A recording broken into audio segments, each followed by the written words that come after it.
que você busque mais a Ele, que você queira andar no sobrenatural, que só Ele pode te dar, amados. Mas talvez aí na tua mente você está pensando assim: você não conhece a minha vida, Vanderlei, você não sabe do que eu estou passando. Minha vida é totalmente destruída, minha família é destruída, eu venho de uma família destruída. Sempre é um momento de recomeçar, amados. Sempre é um momento de fazer novas todas as coisas. Um dia, querido, Nabucodonosor, um homem poderoso, ele veio, sitiou Jerusalém e levou quase todo mundo cativo. Destruiu a cidade, quebrou os muros, tocou fogo na porta. Um símbolo do povo judeu. E ali se passaram muitos anos, mas tinha um homem que ele trabalhava lá dentro do palácio, ele era o copeiro do rei. Você sabe o que é copeiro? Copeiro é o cara que experimentava o vinho antes do rei tomar.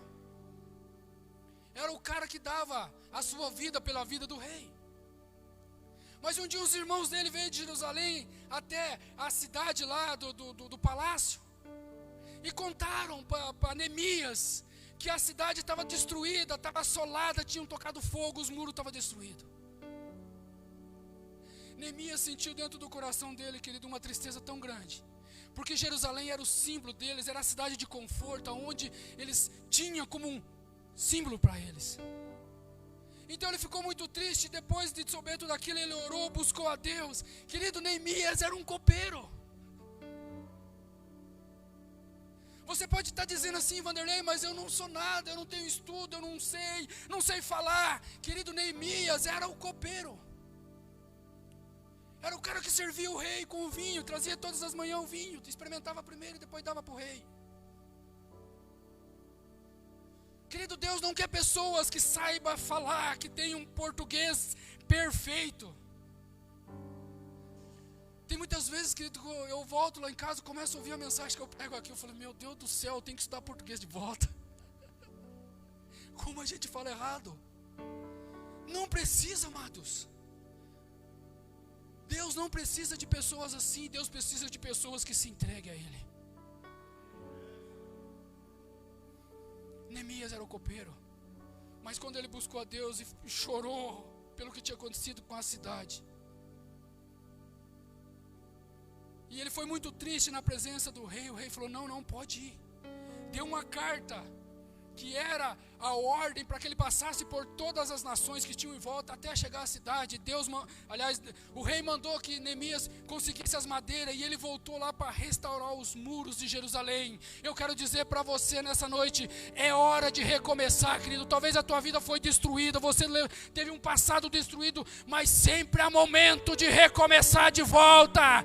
Deus está falando para você aqui: ei, eu estou abrindo espaço, eu estou abrindo caminho, eu já dei uma carta para você, para que você recomece de novo, porque é você que eu quero fazer de governador. Veja, Neemias era o copeiro e se tornou governador de Jerusalém. Você se sente incapaz, mas lembra, aquele que criou todas as coisas confia em você. E Ele quer te fazer grande. Mas no momento que você tomar uma posição com Ele, no momento que você se despertar para aquilo que Ele tem para você, é só assim que Ele vai poder usar você. Só assim que Ele vai poder mostrar o sobrenatural. No momento que você decidir colocar o teu pé fora do barco, no momento que você sair do teu status de rei, de príncipe, e falar: não, tem lacuna dentro de mim, eu vou lá, porque Ele tem as respostas que eu quero, que eu preciso.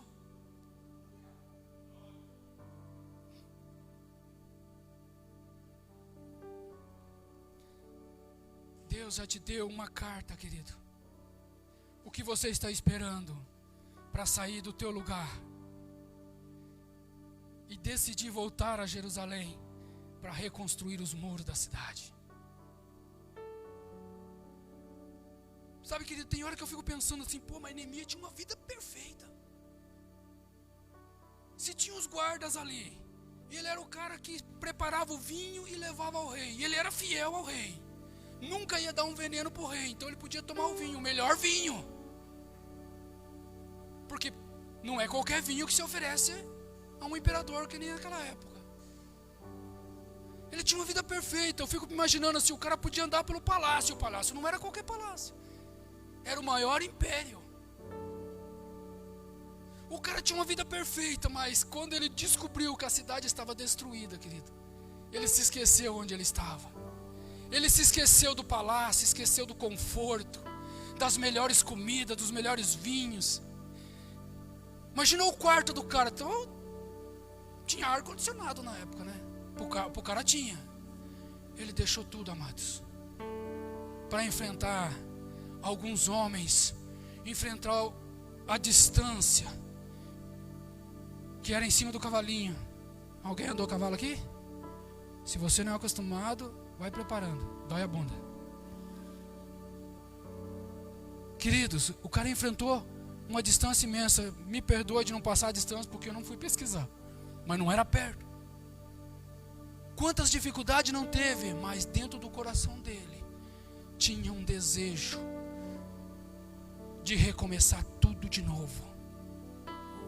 E esse desejo, querido, não era de Neemias, era o desejo do próprio Deus de reconstruir os muros em volta da cidade, para proteger, queridos, quem estava lá dentro. Eu sei que aqui tem muitos líderes aqui dentro, pessoas que anseiam por cuidar de uma célula, liderança completa. Neemias era um líder, estava lá no palácio, mas ele era um grande líder. Se você sente assim, é com você que Deus está falando.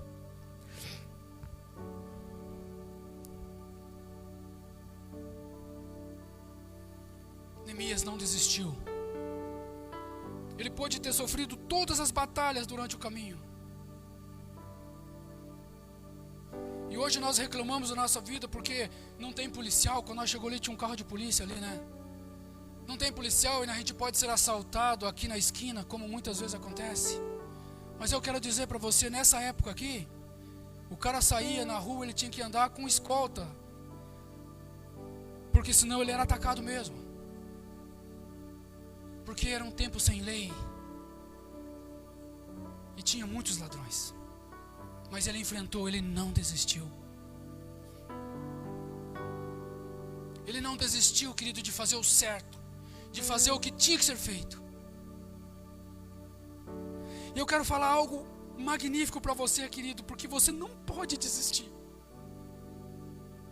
Não desista de voltar atrás.